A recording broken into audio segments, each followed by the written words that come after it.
সাতক্ষীরার শ্যামনগরে পারিবারিক পুষ্টি বাগান প্রকল্পের আওতায় ৬০ জন কৃষক কিষানের হাতে ১৭ ধরনের বীজ, ৬ ধরনের চারা এবং বিভিন্ন কৃষি উপকরণ বিতরণ করেছে কৃষি সম্প্রসারণ অধিদপ্তর। অনাবাদি ও পতিত জমি কাজে লাগিয়ে পরিবার ভিত্তিক পুষ্টি বাগান গড়ে তুলতে উৎসাহ দিতেই এই উদ্যোগ। অনুষ্ঠানে কৃষকদের আত্মনির্ভরশীল হওয়ার আহ্বান জানান অতিথিরা। এসকে সিরাজের প্রতিবেদনে থাকছে বিস্তারিত। সাতক্ষীরার শ্যামনগর উপজেলা কৃষি সম্প্রসারণ অধিদপ্তরের উদ্যোগে পারিবারিক পুষ্টি বাগান প্রকল্পের উপকরণ বিতরণ কার্যক্রম অনুষ্ঠিত হয়েছে।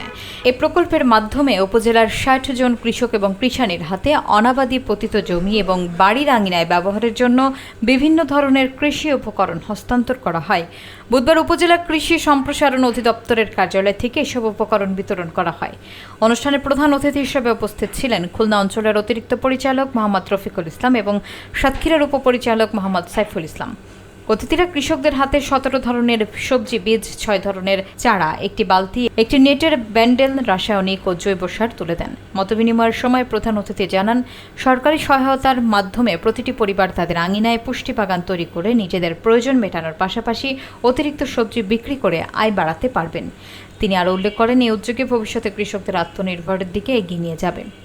অনুষ্ঠান পরিচালনা করেন উপজেলা কৃষি কর্মকর্তা নাজমুল হুদা।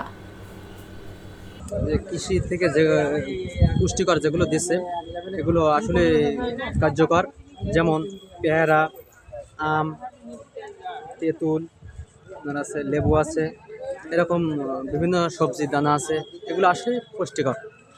তা আমি আশা রাখি এগুলো আমাদের দিক দিয়ে খুব ভালো হবে। এরকম আরও উদ্যোগ নেওয়া সরকারকে, এজন্য আমি অসংখ্য ধন্যবাদ জানাচ্ছি। বাগানে আম গাছ আছে বাড়ি, আর কিছু কিছু গেছে। আজকে কি সাপোর্ট পাচ্ছেন? আজকে এই যে ঘেরা দেওয়ার জন্য নেট দিচ্ছে, আর এই যে মাথায় পানি দেওয়ার জন্য যে ছাত্রী মতো এটা দিচ্ছে, সার দিচ্ছে, চারা দিচ্ছে। বসতবাড়ি বাগান আমরা বীজ দিচ্ছি, এরকম কোনো বাগান কখনো কেউ দেখছেন? বাড়ির কাছে কোথাও দেখেন নাই? দেখেন 5টা বেড করেছে, পালং শাক দিছে, লাল শাক দিছে, বিভিন্ন এই যে ওলকপি দিছে, এগুলো চাষ করেছে। যদি সরকারি অনুদান আসে তাহলে তো আবারও পাবেন, আর না আসলে আপনি ওটাকে চালু রাখবেন, যেন আমরা বুঝতে পারি যে আমাদের কৃষকগণ এই প্রশিক্ষণ নিয়ে বা আমাদের উপকরণ নিয়ে তারা এইভাবে নিজেরা এগিয়ে যাবে।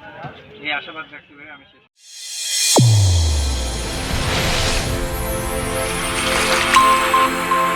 চ্যানেল A1 হৃদয়ের স্পন্দন।